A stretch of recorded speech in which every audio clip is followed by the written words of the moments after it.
Hey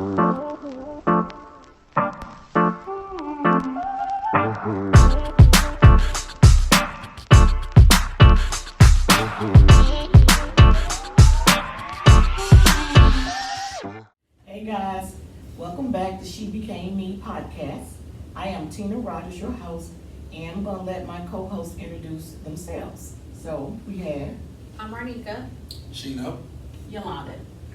and today we're going to continue the talk about spiritual connections. And our guest today is Renee Jones, and she has a lot to share with you guys about her spiritual journey, how she connects, and some of her action steps and routines and various things that she do to stay connected and grounded. So let's welcome Renee. Hello. It's good to be here. Thank you for having me. So Renee, you got so much, but we're gonna try to get through it. So I know that you do poetry, you study world religion, and I know you got a nonprofit group. So just jump in and tell us all about it. How did you get there? When did you know you were spiritually connected? And how did you stay spiritually connected?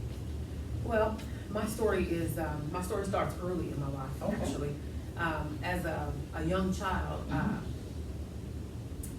and I haven't talked about this much, but I'm starting to talk about it now. Okay. I just recently came out in May talking about the abuse that I endured as a child. And so as a child, I endured mental and emotional and sexual abuse. Okay. And in my home.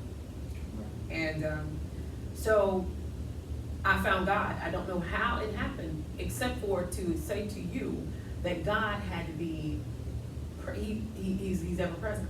Yeah. He's ever present. Yeah. And so he had to be right there. Yeah. I mean, it's apparent to me that he was right there with me the whole time that I was going through it. And for me, the abuse was more emotional. Mhm. It was a tormenting abuse. Okay. Where I was constantly running in my household. I was running and running and running and running. And I'm actually writing a book about it. I'm finishing my book. It's amazing because what happens is when you begin to talk about these things, you find out a lot of times that you have blockages, Yes. mental blockages, and I believe that it's the Lord who is helping me suppress these memories or memories Right. because it will hurt me, for my safety and my protection. Right. And so at the appointed time, the Bible talks about there's a season for all things. Right. And so at the appointed time, the Lord has been allowing things to come back to me Okay. so that I can remember them. And so in writing my book, I started to remember that I was running and running and running, all the time running and bobbing and weaving and dodging and trying to stay out of the way. Right. Trying to stay out of the way, and as I got a little bit older, I heard my grandmother say, "Out of sight is out of mind." Yes. And so I started to try to be out of sight, Yes. so I would be out of his mind, Yes.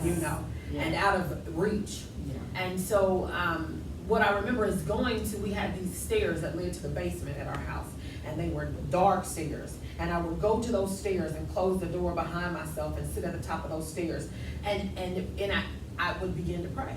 Yeah. I was about 9 years old. I remember this happening. I was about 9 years old, and I would sit there, and I didn't know I was praying because my parents come from the South, and they were raised in church.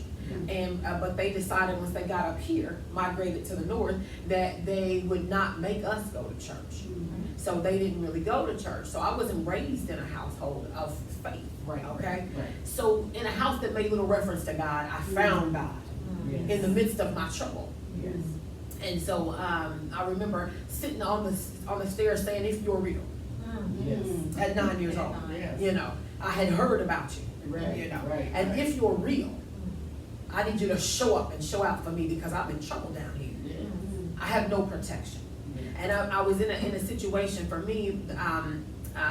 It was a situation where, and I know a lot of ladies are out there and can relate to what I'm about to say. I was a stepchild. Okay. So my stepfather was the perpetrator. Okay. And what happened was, he, more than molesting me, he tormented me. Okay. and would chase me around the house and wherever I was at.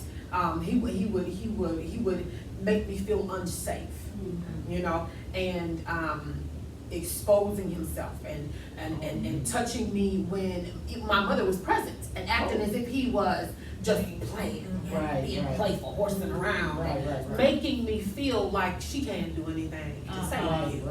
I felt unsafe, you know, and so, but at a certain point, you have to know as a victim that your mother knows. Yes. She knows, and I know she knew, because there would be times when at one point I got so sick and tired of being sick and tired that I started to act out of character to make sure she knew something was wrong, you know. And as intuitive as my mother is, she never said a word. Not from that day till this. So the book is kind of interesting in that I talk about that, you know, that aspect of being abused and being alone. You know, What's natural. What's the title of the book? I'm still battling with that, but I think it's going to be called Invisible Voices. And so yes, and so what is crazy about that is, speaking of the title, is the fact that my daughter, my youngest daughter, has been through a lot of internal turmoil, okay, as a youth, and she is an artist as well, a creative soul, and she did some artwork for school. Before we started having to wear masks due to COVID-19, she covered this particular person's face. And so this is going to be the cover of my book. Amazing. The artwork is amazing, and I'm planning to have some artwork in there from youth who have been through traumatic experiences as well. So as you turn and go through and read the story, you'll also see and be able to see some of the young people's renditions of their pain and their story, their journey, you know, on their way to healing. So anyway, this is how I found God, because I started talking to him as a young person, being abused in my home, tormented, on the run. Wow. Yes. So you say, you have a not-for-profit group that you work for about children's being abused? I'm just putting that together. As a matter of fact, I've come in contact with a lady on Facebook, and she's helping me to make contacts with other women who are also leaders of nonprofit organizations. And we're going to do hopefully some collaborating and some working together. Yes. Okay, so I see you got a background in public speaking and social work. Yes, ma'am. Okay. Yes, ma'am. So tell us a little bit about that. Well, anytime somebody calls upon me to come and speak, to speak about anything that I'm passionate about, such as childhood, and I love youth. I was a youth minister for about 7 years. I just love the youth because I truly believe they are our future. And if we don't build them up, then we're going to be left in a deficit. We're going to be doing ourselves a disservice when we do them a disservice. And so I pour into the youth as often as I get a chance. So people call me, if they call me and they want me to come and talk and share about those things regarding the youth, about abuse, about the Bible, my faith, I will come and do what I can. Yes. And you studied world religion, right? Yes, ma'am. I have a bachelor's degree in my bachelor's degree is actually in now you got me saying world religion, but it's in religious studies is what it actually was. Yes, and it was a combination of. What's one thing that you can share with us and with our audience about that you collectively come together with studying so many different religions? Because so many people only know of a few popular, religions, and they have no idea, clue of how many religions there are around the world. What's one thing you could say collectively from studying various religions that you could say to sum up religion? Well, from my perspective. Yes, from your perspective, right. From my perspective, because you start a world war, you know about religion. But from my perspective, most religions that are not cults, because there's a difference. But most religions are to do good. They are in effect to do good in the land, in the earth. And so that's my takeaway from it. Okay. Yeah. Good and simple. Simple is good. Yeah. I see in your bio that you are a public speaker and a storyteller. What is the process that you use to help others discover what it takes to in finding their voices? Yeah. Could you share that with us? Well, my thing is to talk. I love to talk. You said simple is good, you know, and it is when you can be simple, you know. Yes. But when you're talking about a person who loves words and a minister and this and that, you're gonna get words. Yeah. So, but my thing is to talk, to communicate. If we can, when we sit down and begin to look back in retrospect over our lives and take inventory, I believe we can find out, you know what I'm saying, the root of, you know, whatever is really bothering us or whatever we're questioning, you know. That's good. So I was reading where it talks about you being a storyteller. Yes, ma'am. And that you have a compilation, Listen to Your Mother. Yes, ma'am. Can you talk to us about that? Well, that is about the child abuse, okay? And it was really interesting because that's when I came out with my story. I had held it for almost 52 years, come next month, you know, Lord's will. Yeah. But I had held it for that long and I had not spoken out because you don't want to hurt somebody else. Now, in my book, I talk about how I'm first in my family, firstborn. So what do? We protect. That's what we do. Yes. You know what I'm saying? Nobody better not mess with my little brothers and sisters, you know. Yeah. And so, or they'll deal with me. So, and that's what I've been doing all of my life. It's still protecting. Yeah. Protecting my mother, protecting my father, protecting my sisters, protecting my nieces and my nephews, because my children, and protecting my children. Yes. Protecting my children. Because this is a family secret. Right. It's a taboo, you know, and it's ugly. Yes. So, you know, so in storytelling, I was on with I was on with Haley Lawrence, and I came out with my story, and Haley was blown away by it. But even when I went to the audition, you had to, you know, you come and you audition, and they say, oh, we'll get back with you. She's like, no, you gotta start. You know, Right. Oh, Yes. I love that. And how would you encourage, so for being the mother of a creative child? Yeah, okay.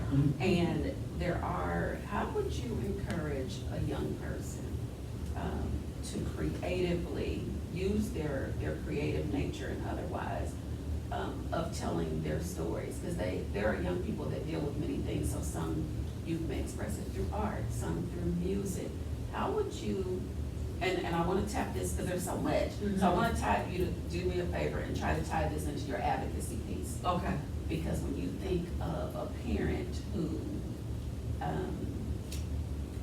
may not quite know how to advocate for their child, now it could be in nurturing their career aspirations, it could be nurturing their creativity, Yes. it could be nurturing them to overcome the traumas of their lives, but they don't quite know how to express or share or use telling their stories, becoming more comfortable sooner with the art of expression. So it's a loaded question. I know it is. I know it is. And I, you know, but that's what she but you That's know, what she does. This is your special. Yes. All right. So there's few things. So talking to the parents about how to advocate for their children. Absolutely. And talking to the young person about how to become comfortable with telling their stories. Okay, this is funny that you would ask this question. Number one, I was just talking with my daughter because she, you know, I admonish them. I try and get them to use confidence. Yes. Okay, to be confident in who they are, you know. And so I heard her, you know, they're online it's for school now, the virtual schooling from home. And I heard her on there, ma'am, can I ask a question? How do we? Wow, okay. That's how you gonna do that? Okay, all right. So she gets off the phone, or she gets off, you know, out of that class, and I say, are you out of class? Yes. Okay, so listen, sidebar. She's like, yeah. I said, so listen, before you get ready to say something, try to think it through. Yes. Think it through That's good. before you begin to speak. Right. Okay? I said, and make sure you've got your T's crossed. You know what I'm saying? And your I's dotted. Make sure you've done your due diligence, your homework, and you know what you're talking about. You know what I'm saying? Right. I said, and then when you know what you're talking about, when you speak, you can come across with confidence. Yes. That's a killer. It is. And she said, yes, ma'am. And so I hear her now, and this was just yesterday, Yeah. okay? And my grandbaby's 5. Okay. And I just had this conversation with her as well, because they were both at my house. As a matter of fact, my grandbabies are there, that's what. Yeah. So anyway, they were both at school on yesterday, and I heard her doing the same thing. You know, well, she's stammering and stuttering, and she doesn't know what she wants to say. No, ma'am. We want to stop. Yeah. Before you put your hand up, make sure you think it through, and then proceed, okay? Right. And so that would be one thing, so that they feel confident, Yes. you know. Good. Mhm. Excellent, thank you. You're welcome.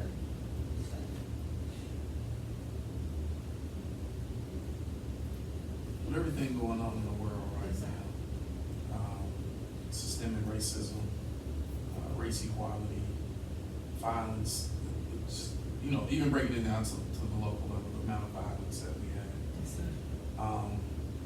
You see what I would say the spiritual community or the church community active, but where do you see that particular sector of Indianapolis, how they can make a bigger impact with what's going on in our city? I mean, we just had a 25-year-old young lady shot to death by a security guard. You know, a black man killing a black woman. And I see the conversations where black women say they don't feel protected by black men.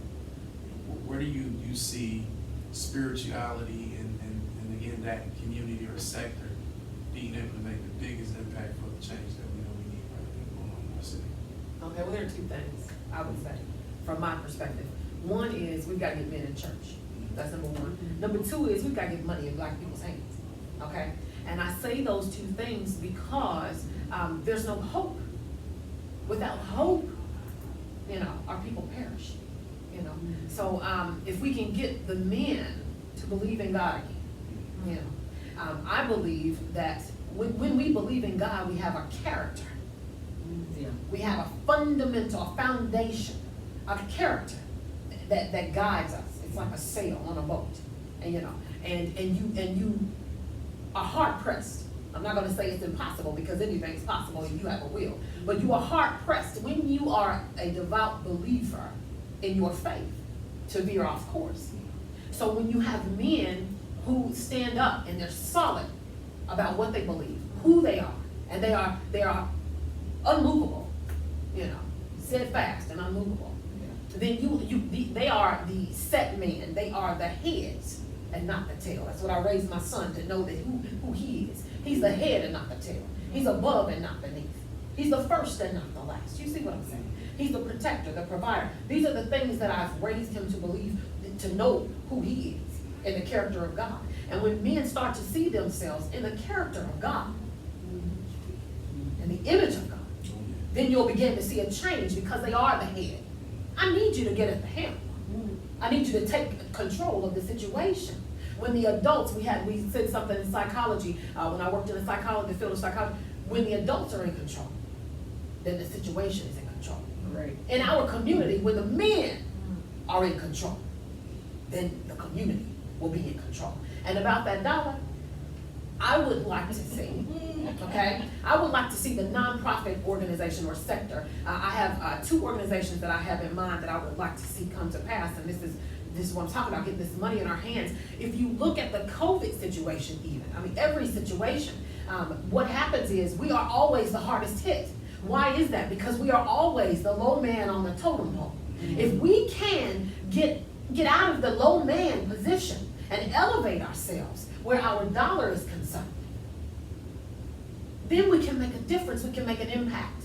If the majority of it, if a larger number of us can, then we can reach back. You know, when I was coming up, they used to say, and like I said, 52, God bless him, thank you, Jesus, come next month. When I was growing up, they used to say, each one, reach one. Oh. Somebody might know what I'm talking Yes. about. Yes.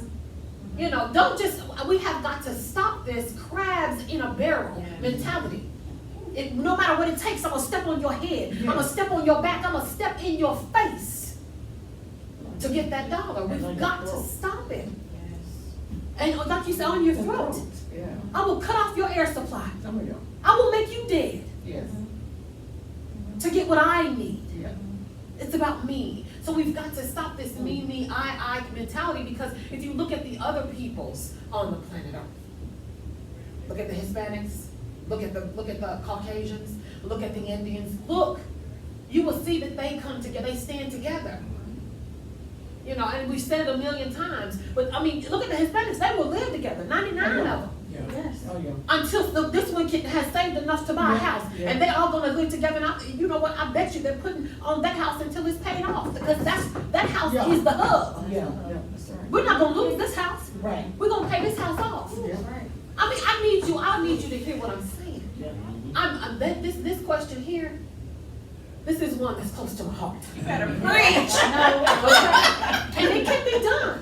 It can be done. My mother used to say something, and I'm gonna tell you something, even though I had a hard background, a difficult background, Yeah. I love my mother. Oh, yes. I love these people, they hurt me Right. in a way that I cannot tell you, Yes. okay, about this hurt. Yeah. But I'm gonna tell you this, the good thing, I teach my children all the time, you take the good and you leave the bad from Oh, yeah. everybody, and that Yes. includes me. Yes. Leave their mess with them, Yes. okay? So I'm gonna leave that mess with them. Yes. But my mama used to say something all the time. She said, you fix your mind and you'll follow.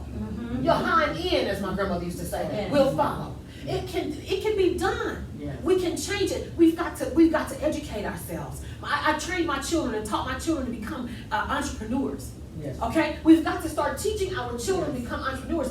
This program, Prodigy Inventors, is a program for youth to become entrepreneurs, to Right. teach them. But I couldn't get anybody to get this thing started, so I started with the childhood sexual abuse program first. Right. But I couldn't get anybody who was a professional Right. to take the time to want to come and teach these youth what it is that they went to school for and paid for to learn. Right. Why? Because I paid for it. I'm black Right. people. I Right. paid for it. I had to learn. I'm still paying these student loans off Right. and teaching nobody nothing for free. Right. Well, then our people are going to continue to stay That's at the right. bottom of the rung if you don't take your proper place Yep. and do what it is that you can do to help. Do what we can. That's what we must do. What we can to make a difference. Oh, yeah. And then change will come. Yeah.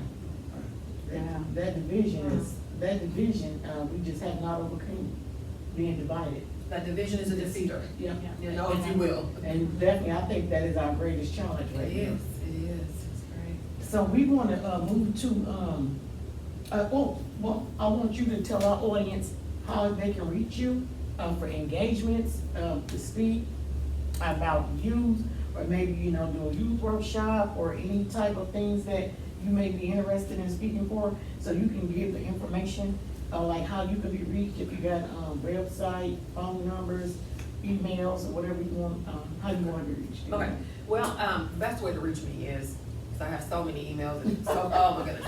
So the best way to reach me is TRJ, email 3@gmail.com. That is T like Tom, RJ, the word email, the number 3, @gmail.com.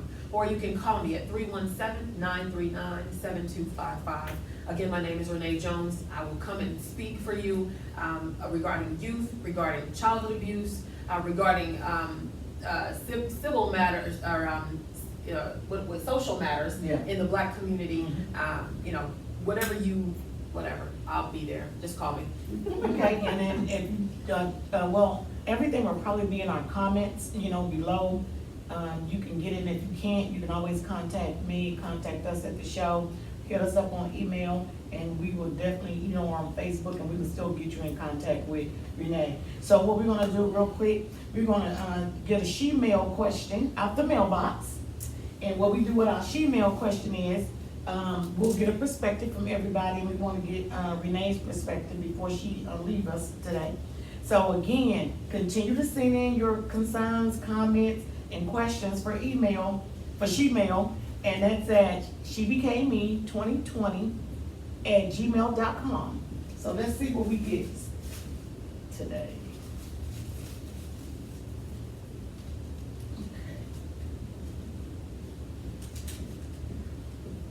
Oh, what's your deal breaker? What is your deal breaker? So, my deal breaker, I would say, is when people insult my intelligence.